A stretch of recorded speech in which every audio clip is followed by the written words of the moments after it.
Hi everyone, I'm Mann. I'm a principal with Terracon Consultants in Kansas City, and I'm the senior attorney for litigation. As I often tell people, I get involved when things don't go exactly according to plan, and that doesn't necessarily mean we did anything wrong, but it usually means that we worked on a project where someone involved is unhappy, and since we do about 80,000 projects a year, there's always going to be a tiny fraction of a percent of people that are unhappy, and so I get involved in those circumstances. I try to address their concerns and deal with the fallout. I'm also very focused within Terracon on risk management, which is why, along with Jim Wright, who you heard from earlier today, I am on the COVID task force. So, quick disclaimer, because I'm a lawyer. I'm not here today to provide legal advice. I'm not licensed in Mississippi, and of course, my only client is Terracon. Instead, I'm here today to highlight some of these issues and hopefully raise some awareness with all of you, so that you can have the conversations you need to have to make sure that your company is properly addressing some of the potential sources of liability relating to this pandemic. As opposed to most presentations where they try to give you answers, this one's going to give you a lot more questions, and I think that's kind of in keeping with what's going on right now with this pandemic. I think there are still a lot more questions out there than there are answers. And when I was first asked to speak about liability in a global pandemic, I immediately thought that this presentation should be called "What Could Possibly Go Wrong?" And I recognize that sounds a bit glib, and so I want to be very clear about something. Up to this point, more than 220,000 Americans have died during this pandemic, and I don't want to overlook the fact that that is a tragedy, and that right now we're talking about risk, and that risk pales in comparison to the tragedy.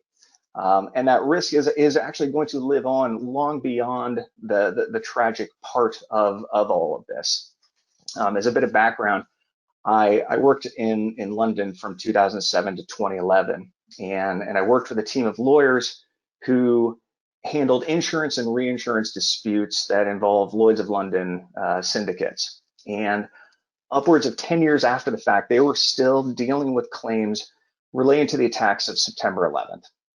And so while we today are still in the grips of the tragedy part of this pandemic, that risk part is going to stretch out well into the future. And as we're going to talk about, it's going to evolve. It's going to absolutely evolve over time. So some context. What we're talking about today, what we know about the risk today, is going to evolve. It absolutely is going to evolve. There are plaintiffs lawyers and there are defense lawyers, and I'm a defense lawyer by trade. But the plaintiffs lawyers are very, very capable. They're very, very clever. And you better believe that right now there are people who are looking at different ways to use the legal system to address things coming out of this pandemic. And so what that looks like, I think, is absolutely going to change over time. And I think you need to be prepared for that, not only for the risks that we see today, but keeping your eye on the horizon for what's yet to come. The other thing that I will say at the outset is I think that whatever your approach is to dealing with COVID, you need to document that approach. And then you need to go back from time to time. You need to read those documents and see, does this still apply, or is there new information?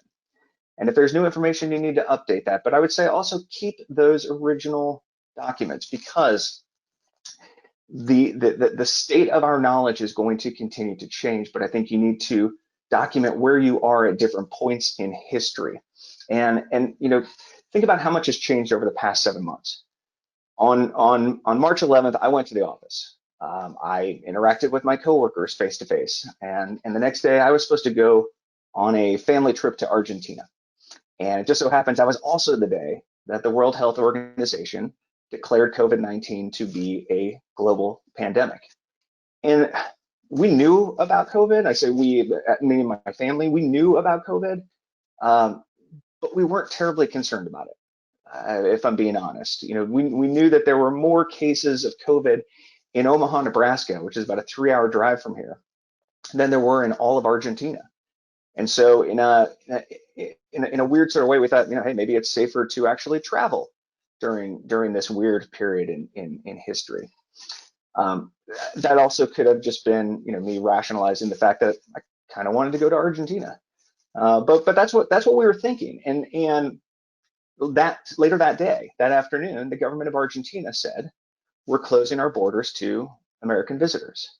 The world started to shut down on March 11th. And on that same day, Terracon announced to all of our employees that we were going to be working from home for the next 3 weeks. 7 months later, I think you can tell, with my daughter's keyboard in the background, we're not in the office. And so things have changed. Things have evolved over time. But that's not only our circumstances. Think about how our knowledge of this virus has changed over 7 months. It's expanded, it's evolved. As scientists learn more and more about the fact that the virus is aerosolized, something that the CDC just first acknowledged just a week or so ago, the focus has shifted away from high-touch surfaces, and it's shifted to the air that surrounds us. And that's not meant to be a criticism of the CDC or the scientists studying the virus. This is how science works, and we're all just witnessing it in real time being conducted at a breakneck pace. You gather information, you adjust your understanding based on that information, and you change course if necessary. And so that's what we're doing, and that's what we are going to continue to do. I say all this for one simple reason. 3 years from now, 2023, when that COVID lawsuit that's been filed against your company is finally in a place where it's getting ready to go to trial, the judge, the jury, the lawyers, the witnesses, everyone is going to have a better understanding of the virus than what we have right now. But you're going to want to be held to the standard that was appropriate for 2020 when you're making some of these important decisions. It's only fair. The only way to do that is if you document your approach and continue to update it. And finally, I've noted here that the stakes are high, and I think we all know this. At Terracon, if I'm dealing with a lawsuit, odds are it has to do with a construction project that in someone's mind could have gone better. Maybe it's a cracked floor slab, maybe it's water intrusion. These are, and it's not to discount those things.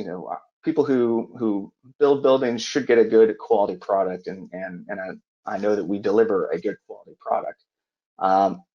But a jury doesn't get terribly excited about a cracked floor slab. They don't get terribly excited about cracks in drywall. With COVID, people are quite literally dying. And if you have some connection to that death, even if it's tangential, the stakes for your company just went up exponentially. So that's the context for this discussion, and we're gonna talk briefly about 4 different buckets of risk, and you're gonna see that the contents of these buckets kind of spill over into each other. These aren't clear lines that I've drawn, but I'm trying to frame this conversation in terms of 4 topics, which is governmental risk, it's employee risk, it's company or enterprise risk, and then it's public risk.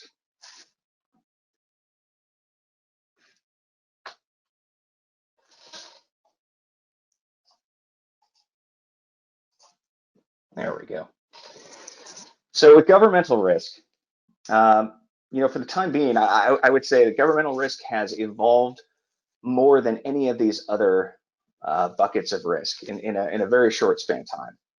If you recall, early on, late March into early April, we had a series of shutdown orders, and I remember this vividly because Terracon operates in all 50 states, and so it was my job to analyze these orders as they were coming in and try to figure out how it applied to what it was we did, and then update our employees, some of whom who worked in multiple states and had overlapping and sometimes contradictory directions from the states. We had to figure out what all of this meant for us. I worked 14 days straight because there were not enough hours in the day to keep up with all these orders and revisions to orders and the revisions to the revisions, and then eventually the expiration of some of these. So, for the shutdown orders, I think we are now largely past that. I would also say most every state had carve-outs for critical manufacturing and infrastructure construction, which is a lot of what we do. So we didn't have to worry about shutting down as much as we had to worry about how do we do our work safely and still within the confines of what's permissible. Which leads to the second part that is still around in a number of parts of the country, which are these quarantine orders. A number of states still have quarantine orders of some form or another, and some have carve-outs for critical infrastructure, some don't. Hawaii is the strictest by far, and we've sent employees to Hawaii to perform work. And in a normal year, I think anybody would want to volunteer to be on that team. But right now, even if you're going to Hawaii to perform critical infrastructure work, and that's what our people were doing, they were working on a power generation project, they still had to quarantine. They still had to quarantine for 14 days, and Hawaii's not alone. I'm gonna look at my list here, but it's Alaska, Connecticut, the District of Columbia, Kansas, Maine, Maryland, Massachusetts, New Hampshire, New Mexico, New York, Ohio, Pennsylvania, Rhode Island, and Vermont. All of those states have quarantine orders of some form or another. I had to go to Florida in August, and when I returned to Kansas, because I had been to Florida, I had to quarantine for 2 weeks, and that is just that's the way of the world right now. But even if a state doesn't have a quarantine regulation, perhaps the county or the city does. Idaho doesn't have a statewide quarantine order in place, but Ada County, Idaho does. Likewise, in Texas, there's no statewide quarantine order, but if you're going to El Paso and you're traveling there from more than 100 miles away, you're going to have to quarantine because there's a local regulation that's in place there. And so you need to keep track of these things, and you got to understand how it's going to affect your operations and perhaps distribution. For us, that meant not only clearing travel ahead of time for project work, but it also meant we had to have some conversations with our employees who maybe wanted to travel for a vacation, but we're going to have to quarantine when they got home. And those are, it's not an easy discussion to be had, but that is, again, that's the way the world is operating right now. And then, as I know some of the other speakers have talked about, there are mask requirements. I was working on this presentation last weekend, and I was originally going to say that Mississippi does not have a statewide mask mandate anymore, but that Jackson does, and you need to be aware of that.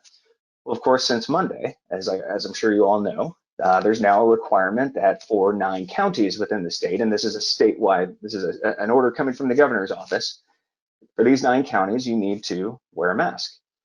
Kansas, we kind of have the opposite, where we have a statewide mask mandate, but individual counties can opt out of it, and some of them have.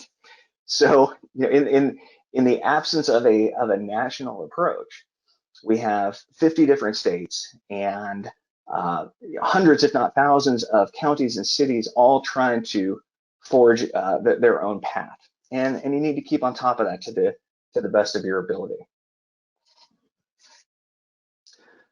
With regard to employee risk, I view this largely as an extension of safety, and I know that Jim Wright spoke about this earlier and did a lot of the heavy lifting as far as PPE goes. My recommendation, broadly speaking, is to check in with OSHA, look at OSHA's website, and check back regularly. There's a tremendous amount of information that they've put out there that I think you're going to want to be able to say, hey, at this point in time, I was doing what OSHA said was appropriate. And so there's a lot of information that's out there, but it's evolving. It's constantly being updated, and you got to stay on top of it. I would also say you can't neglect the potential for state and local regulations. Some of the places we operate, because of the city that we're in, we may have to have a what they call a COVID supervisor, someone who is there specifically to ensure that people are following the regulations and reporting any violations to the state or to the city. It's an interesting shifting landscape. There are all kinds of questions about, can a contractor hire someone to do this for them if they have a non-delegable duty of maintaining a safe job site? There, again, more questions than answers, unfortunately. And then there are potentially, depending on where you are, there are some reporting requirements, and whether or not COVID is a reportable workplace injury is an open question in some places. Some places they've just said, we're not interested in even having a connection to the workplace. New Mexico, for example, has said if you have an employee who contracts COVID, you have to report it to the state. And so if one of our employees has been working from home this entire time, but nevertheless contracted COVID, we have to report that. And the state has an opportunity to step in and do whatever investigation they want to do. Again, different states are handling this different ways. Now, my guess is throughout all this, you may be asking yourself, well, what about immunity? And we're not talking about antibodies here, we're talking about statutory immunity. And I know that Mississippi has a COVID immunity law that is on the books right now. And I would say, that certainly does provide some protection to employers and to manufacturers in particular. But I would not view it as a get out of jail free card, for lack of a better term. There are exceptions in that law, namely for willful and intentional conduct. There's a short window of time before it expires. I think it's 1 year after the state of the emergency has ended. But there's also requirements. You have to remain apprised of what they call applicable public health guidance. And if you think, applicable public health guidance, intentional conduct, all of these things are open to interpretation, and they're going to be subject to lawsuits. They absolutely are. These things are going to be challenged. And right now, we don't know what that's going to look like. We don't know how the courts are going to decide how to interpret some of these things and truly how broad that immunity is. So I would not view this as a panacea. If you're asking me for my opinion as an individual, I would say to just act as though this law does not exist, continue to be reasonable, and hope that you never have to rely on it.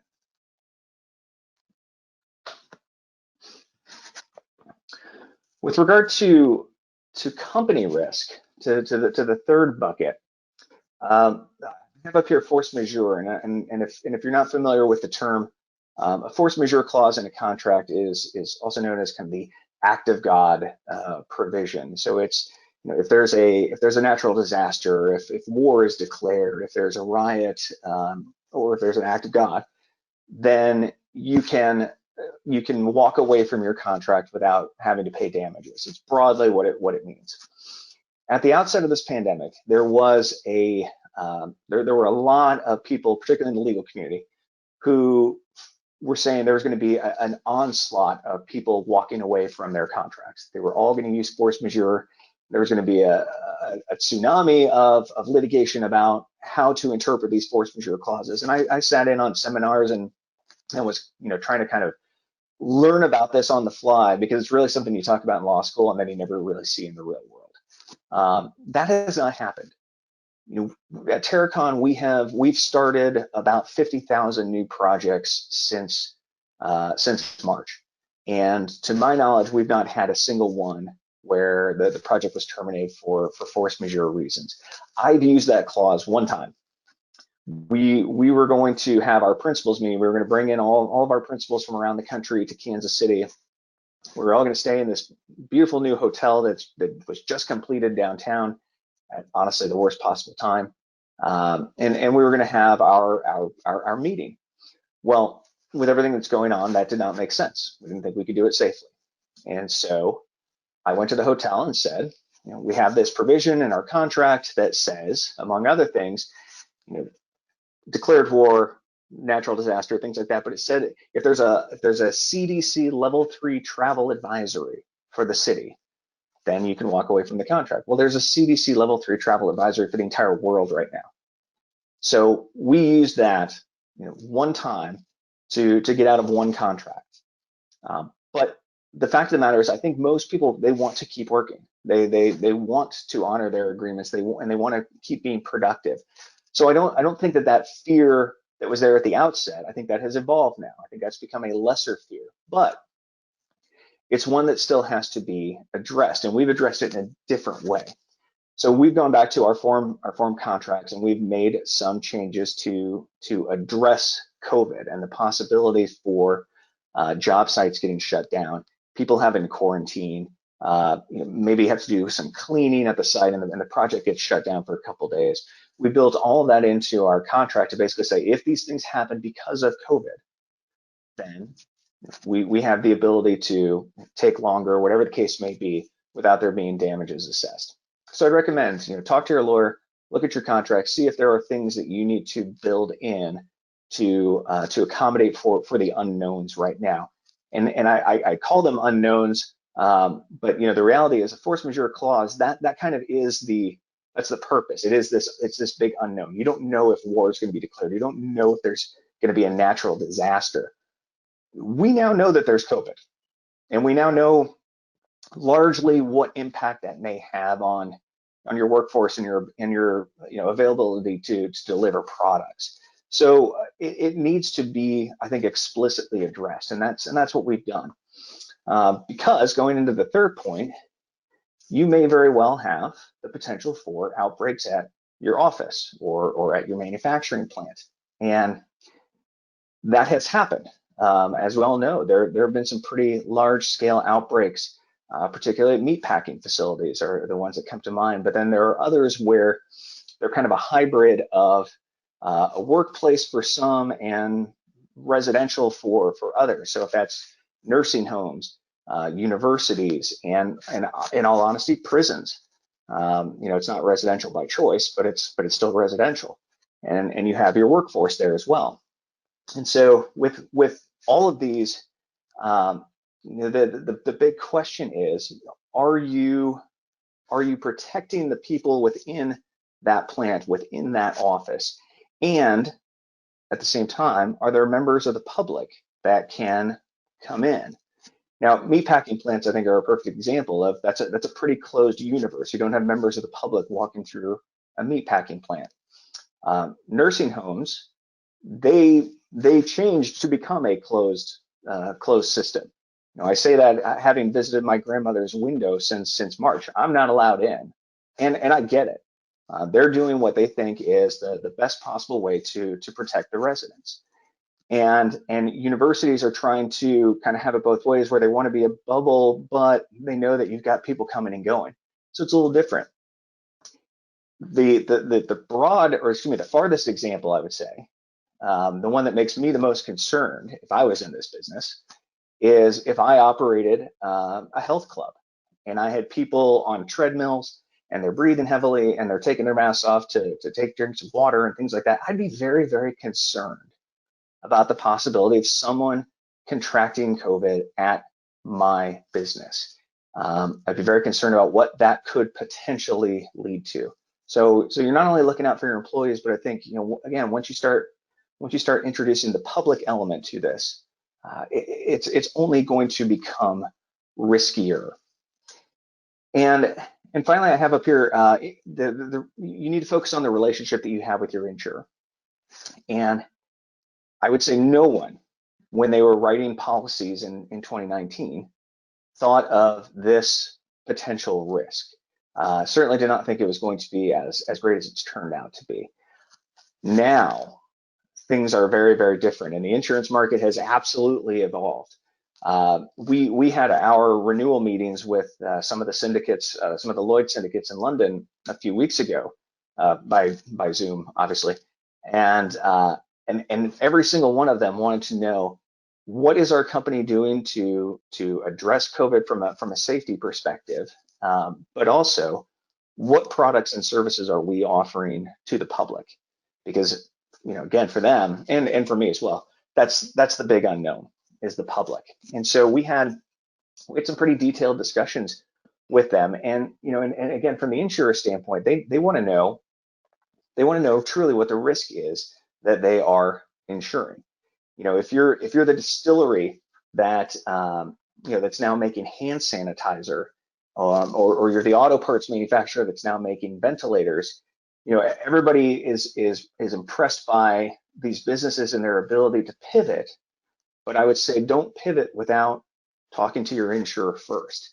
Make sure they still have your back. And I say this as someone who who bought hand sanitizer from a distillery. I needed hand sanitizer and I wanted to support a local business, and so that's what I did. I think that it works. I know that the distillery is not in the business of making medical grade safety products.